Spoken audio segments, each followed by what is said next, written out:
नमस्कार दोस्तों, मैं सिद्धार्थ आप सभी का बहुत बहुत स्वागत करता हूं। मैंने पहले के कितने सारे वीडियोस में बताया है कि सिद्ध, महात्मा, योगी, ऋषि, इनकी शक्तियां इनके शरीर छोड़ने के उपरांत भी कम से कम उस क्षेत्र में तो रहती है जहां पर इन्होंने या तो साधना करी थी या फिर ये वहां पर निवास करते थे। फिर कुछ ऐसे सिद्ध हुए हैं जिनकी शक्तियां इनके शरीर के छोड़ने के बाद भी देश और काल की सीमाओं को भेदते हुए संपूर्ण विश्व को, संपूर्ण ब्रह्मांड को आनंदित कर देती हैं। ऐसे ही एक सिद्ध रहे हैं श्री नीम करोली बाबा। इन्होंने अपने शरीर की लीला का समापन किया था 1973 में, परंतु आज दिन तक भी केवल देश में ही नहीं, विदेशों में भी कितने ही ऐसे लोग रहे हैं। हमारे चैनल पर भी उन लोगों ने बताया है कि उन्हें बाबा की शक्तियों का अनुभव आज भी अपने उस देश में हुआ है। अब मैं आपको छोटा सा एक प्रसंग सुनाता हूं।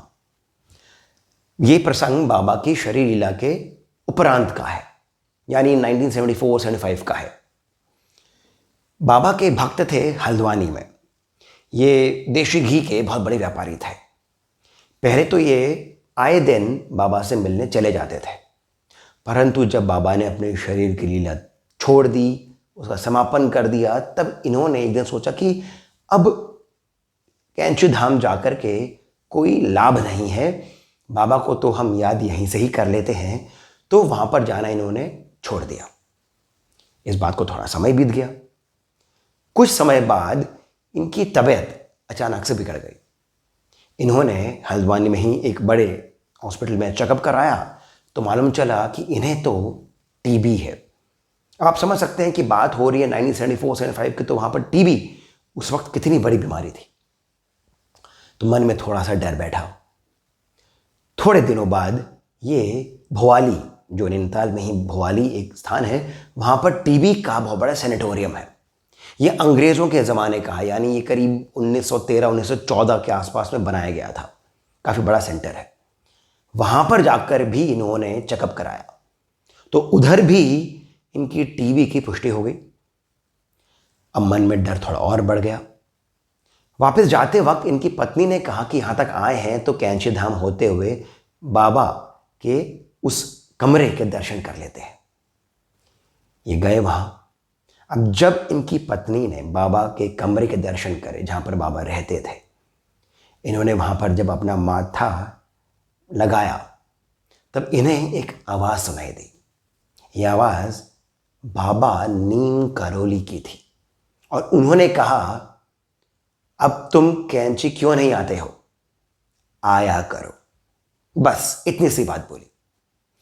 इनकी पत्नी को बहुत अलग सा कुछ अनुभव हुआ कि बाबा तो है नहीं, किंतु बाबा की आवाज़ मुझे सुनाई दे गई है, कहीं मेरा भ्रम तो नहीं है। इन्होंने ये बात बताई सिद्धि माँ को। तो सिद्धि माँ ने मुस्कुराते हुए कहा कि ये सब बाबा की ही लीला है, बाबा ही चाहते हैं कि आप यहाँ पर आया करें और अब आपको घबराने की आवश्यकता नहीं है, आपके पति ठीक हो जाएंगे, ऐसा विश्वास रखिए। दोस्तों, कुछ समय बाद यही जो व्यापारी थे हल्द्वानी के, चूंकि इनके मन में डर बैठ गया था कि मुझे टीबी है, ये दिल्ली आए। दिल्ली आकर के इन्होंने बड़े से अस्पताल में अपना फिर से चेकअप करवाया और अब उस हॉस्पिटल में जो डॉक्टर्स थे उन्होंने कहा कि आपको टीबी था ही कब। हमारी जो रिपोर्ट्स हैं उसमें तो टीबी कहीं से डिटेक्ट हो ही नहीं रहा है। इन्होंने, यानी इन डॉक्टर्स ने इन व्यापारी को 3 दिन की सर्दी जुकाम की दवाइयाँ दी और वापस लौट जाने के लिए कहा। दोस्तों, ये व्यापारी वापस आ गए। वापस आकर के इन्हें टीबी की कभी भी कोई बीमारी नहीं लगी, कोई कभी भी और परेशानी नहीं हुई। ये प्रसंग हमें बताता है कि बाबा नीम करोली की शक्तियाँ कितनी जागृत हैं, कितनी जीवंत हैं। आपको मैं छोटा सा, या ये तो बीमारी का एक काफ़ी बड़ा एक प्रसंग हो गया, मैं आपको एक छोटी सी बात बताता हूँ। पहले के एक वीडियो में मैंने आपको बताया था कि मेरे पास एक तस्वीर है बाबा नीम करौली की, जो मैं अपनी स्टडी टेबल पे रखता हूँ। कुछ समय पहले घर में काम हुआ और अचानक से वो जो फ़ोटो थी वो कहीं गायब हो गई। मेरे मन में थोड़ा सा एक भार आया कि मैं वो फ़ोटो संभाल करके क्यों नहीं रख पाया। मैं सोच रहा था कि मैं ढूंढ लेता हूँ उसको, पर कहीं पर मिली नहीं। अब हुआ यूँ कि कुछ दिनों पहले हमारी सोसाइटी में ही दिवाली मेला लगा था। यूँ तो मैं चाहता नहीं हूँ, परंतु मन में आया चलो चल लेते हैं। वहाँ पर उत्तराखंड का एक स्टॉल लगा था।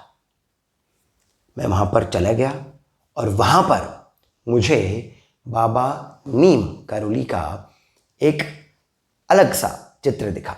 ये जो चित्र था ये नॉर्मल चित्र की तरह नहीं था। ये जो डैशबोर्ड पे जो स्टिकर लगाते हैं कार के डैशबोर्ड पे, वैसा वाला एक स्टैंड था। उस स्टैंड को मैं वापस अपने पास लेकर के आ गया। मैं वापस इसलिए कह रहा हूँ क्योंकि बाबा नीम करौली पहले भी मेरे साथ थे, मेरी टेबल पर वे विराजमान हुआ करते थे, परंतु जब वे मुझे मिले नहीं लंबे समय तक, तब मन में जो एक विचार आया कि मैं क्यों नहीं वो फोटो का ध्यान रख पाया, मुझे चाहिए थी। अचानक से किस प्रकार बाबा ने अपने दर्शन मुझे दे दिए और मुझे फिर से निहाल कर दिया मेरे घर में आकर के। अब इसे आप मेरी श्रद्धा कहें, मेरी अंधश्रद्धा कहें, इसे आप मेरे मन का ही कुछ वहम कह लें, कुछ भी कह लें, मेरे लिए ये बाबा का एक बार और आशीर्वाद मुझे मिलना है, ऐसा मैं मांग करके चल रहा हूँ। और मेरे जैसे कितने ही और व्यक्ति हैं जिन्होंने प्रत्यक्ष रूप में बाबा की शक्तियों का अनुभव किया है। मैं आपसे अनुरोध करता हूं कि यदि आपके साथ में भी छोटे से छोटा या बड़े से बड़ा कोई भी ऐसा प्रसंग हुआ हो जिसमें बाबा नीम करौली या फिर किसी और संत, किसी और गुरु या फिर स्वयं देवता स्वरूप का ही आपको आशीर्वाद मिला हो अनुभव के रूप में, तो कृपया करके इस वीडियो के नीचे जो कमेंट सेक्शन है वहाँ पर मुझे अवश्य बताएं। साथ ही साथ इस वीडियो को लाइक करें, इस चैनल को सब्सक्राइब अवश्य करें, वीडियो को शेयर जितना हो सके उतना करें, क्योंकि ऐसे वीडियोस कितने ही लोगों को संबल प्रदान करते हैं, उन्हें जीवन में आगे बढ़ने की प्रेरणा देते हैं। और जो ये बातें मैं कह रहा हूँ, मैं कितनी बार बोल चुका हूँ कि ये मेरे मुंह से केवल एक निमित्त मात्र मुझे माध्यम बना करके बोली जाती है। ये सब भगवान की अपनी लीला है, गुरुओं का ही अपना आशीर्वाद है, जो आप तक ऐसी कुछ बातें पहुंचा रहे हैं जो केवल आप जानते हैं कि आप तक क्यों पहुंच रही है।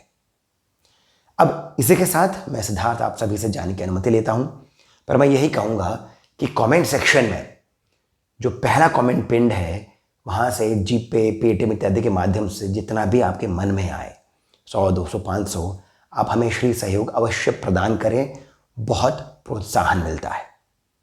इसके साथ मैं सिद्धार्थ अब आपसे जाने की अनुमति लेता हूं। जय हनुमान।